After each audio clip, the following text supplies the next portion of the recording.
La particule ma, elle est utilisée pourquoi? Pour une chose qui ne résonne pas. Ma hada, quand je dis ma hada ya wahbi, qu'est-ce que j'attends? Une chose aql ou ghayr aql? Ghayr aql, c'est-à-dire ce serait faux de dire quoi? Ma hada waladun. T'es avec moi Bilal? C'est compris ça? Taïb. Est-ce que le fait d'avoir fait rentrer ma hada Bilal, est-ce que ça change le travail de hada? Naam, ça le restreint. Hein? T'as dit naam? Naam, c'est-à-dire oui. Oui. Pourquoi ça l'a changé? À quel niveau? Ça restreint à Rayrora après. Ça l'a pas changé alors. C'est-à-dire. Je t'ai demandé le fait que le ma s'y rentre dans hada, est-ce que ça a changé le travail de hada? En tant qu'Ism Ishara. Ouais, en tant qu'ism ishara. Non, il reste comme il est. La chose est toujours quoi? Singulier, masculin et proche. C'est compris ça? Même si on a fait rentrer le ma, la chose sur laquelle on s'interroge, elle est toujours quoi? Mufrad, mudhakkar, lil qarib. Ma hada. Je dis pas ma hada et la chose est loin.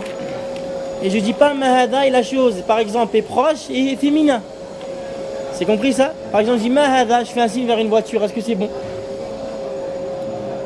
Hein? Ma hadi. C'est bien compris ça? Voilà. Le fait qu'il soit proche, Ouais. c'est pour le hada. Eh bien oui, c'est hada, ism ishara. Comme tu as dit, la montagne, elle peut être loin, mais à partir du moment où je la vois, je peux dire hada. Ben non, c'est pas tout ce que tu vois est proche. La lune, elle est, tu la vois. Ah, je veux t'avais. Tu vois ce que je veux dire? C'est grâce à Allah, les yeux peuvent voir loin. Hein, tu vois ce que je veux dire? Allah barik fik. Moi, si je te dis par exemple, tu me dis où il habite, un exemple. On serait, je sais pas moi, à la montagne, tu me dis elle est où la maison de Chirihya? Je te dis, elle est là-bas. Moi, avec mes yeux, ils disent, on peut voir au moins à 10 km. C'est pas proche. Hein, l'horizon de la mer, c'est à peu près à 10 bornes, c'est ça? Hein, ils disent. Alors imagine-toi. Allah barik fik. Mais il reste une chose qui est très importante, c'est quoi? Allah barik fikoum, c'est quand on a dit hada yusta'mal lil mufrad mudhakkar et mada lil qarib, c'est-à-dire singulier, masculin et proche. Quand on parle du masculin, c'est quoi? Masculin dans la langue arabe. Ça, c'est important, ça. Vous comprenez? Faites attention de ne pas traduire un mot en français et vous pensez que c'est du masculin. Car il se peut qu'en arabe, c'est quoi? C'est du féminin. Qui peut nous donner un exemple? Hein? Comment? An-nar. Ah, nar. Par exemple, en français, le feu, on dit quoi?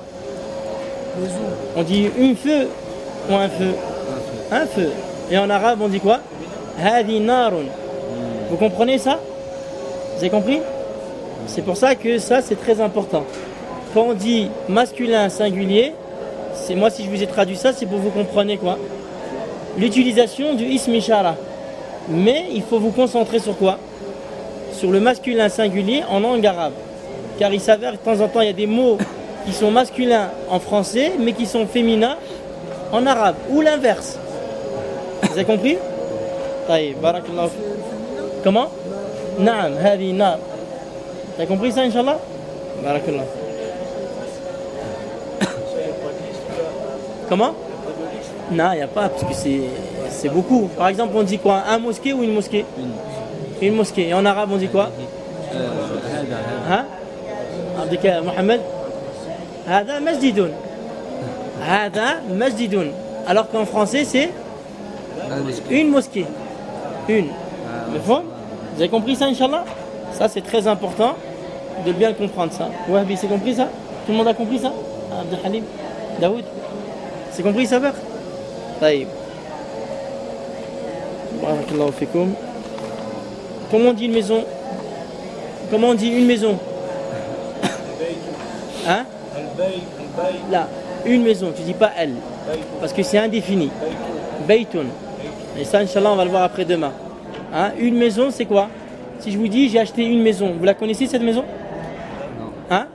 Non. Si je vous dis j'ai acheté la maison, c'est qu'entre moi et vous, il y a quoi? Il y a déjà, soit on l'a visité, soit elle est à vous. Vous avez compris la différence? Alors si on te dit par exemple, dis une maison, tu dis baytun, tu dis pas al-bayt. Comment on dit une chaise? Kursiyun. Un stylo? Qalamun. Une étoile? Najmoun. Mosquée? Masjidoun. Une porte? Baboun. À voix haute, pour que tout le monde puisse entendre. Un livre? الكتاب